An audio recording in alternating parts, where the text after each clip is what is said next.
जल कौवे की कथा। एक दिन बुद्ध के ममेरे भाई भिक्षु देवदत्त ने दीक्षा लेने के कुछ समय पश्चात 5 नियमों का प्रस्ताव रखा और कहा कि ये नियम संघ के सभी भिक्षुओं के लिए अनिवार्य बना दिया जाए। देवदत्त का पहला प्रस्ताव था, भिक्षु केवल जंगलों में निवास करें। इस पर बुद्ध ने उत्तर दिया कि ये केवल वैकल्पिक हो सकता है, अनिवार्य नहीं। देवदत्त का दूसरा प्रस्ताव था, भिक्षु केवल चिथड़े के बने चीवर पहने, नए वस्त्र नहीं। इस पर बुद्ध ने उत्तर दिया कि ये केवल वैकल्पिक हो सकता है, अनिवार्य नहीं।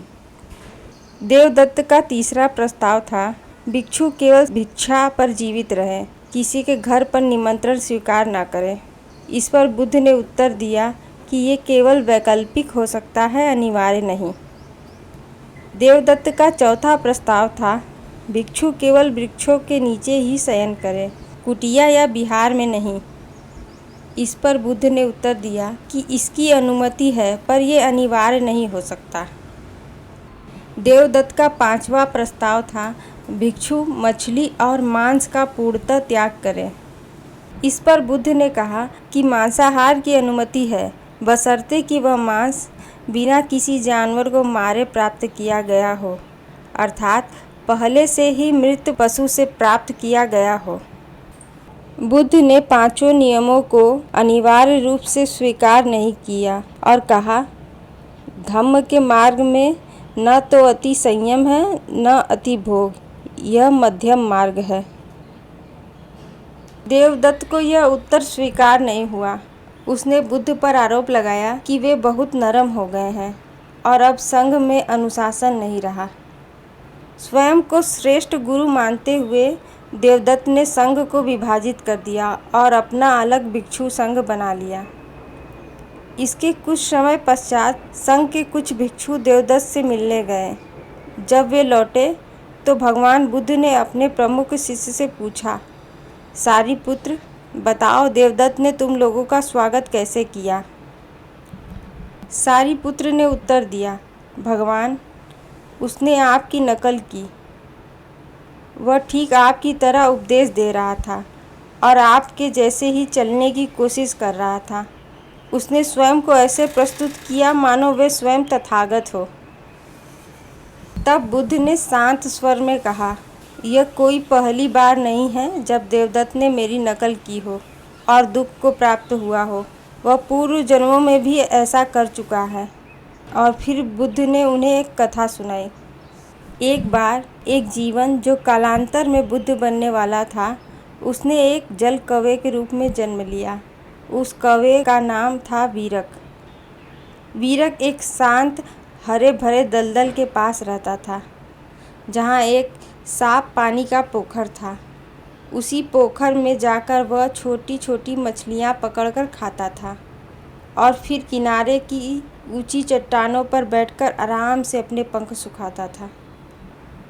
उसी समय काशी राज्य में भयंकर अकाल पड़ा।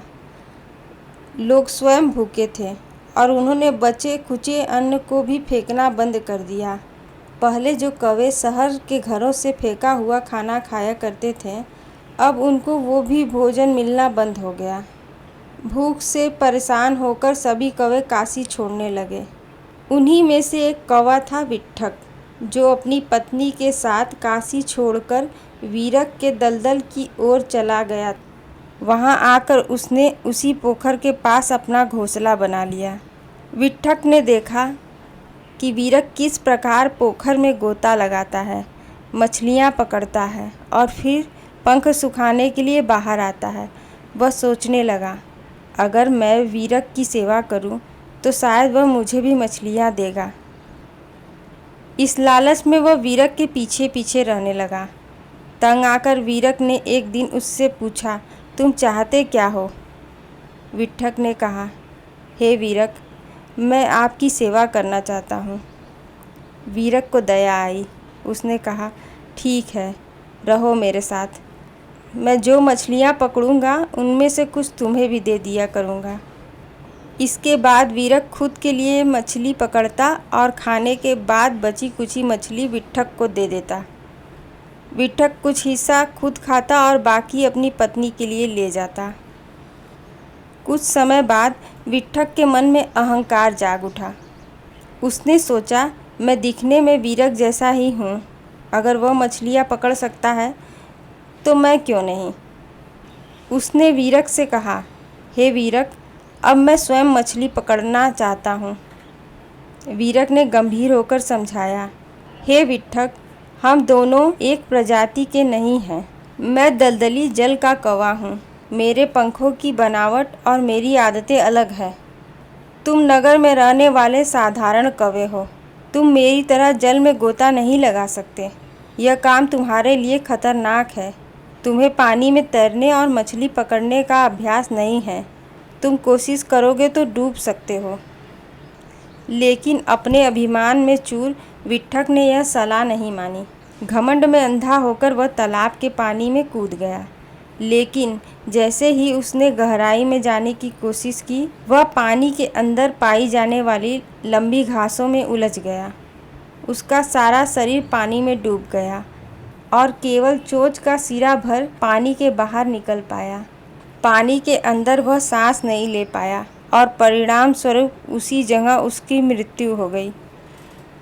जब वह बहुत देर तक घर नहीं लौटा तो उसकी पत्नी उसे खोजते हुए आई और चिंतित होकर वीरक से पूछा, क्या तुमने देखा है विठ्ठक को? ओ वीरक, क्या तुमने उसे कहीं देखा? मेरे मधुर स्वर वाले साथी को, मोर जैसी चमकती है जिसके गर्दन की रेखा। वीरक ने शांति से उत्तर दिया, न था वह काबिल लहरों से खेल जाने का, फिर भी किया हट उस राह को अपनाने का। बेचारा पंछी जल में जीवन छोड़ आया, फंस गया काई में और लौट नहीं पाया। यह सुनते ही विठ्ठक की पत्नी दुख में डूब गई। उसकी आंखों से आंसू बहने लगे। फिर वह चुपचाप काशी लौट गई।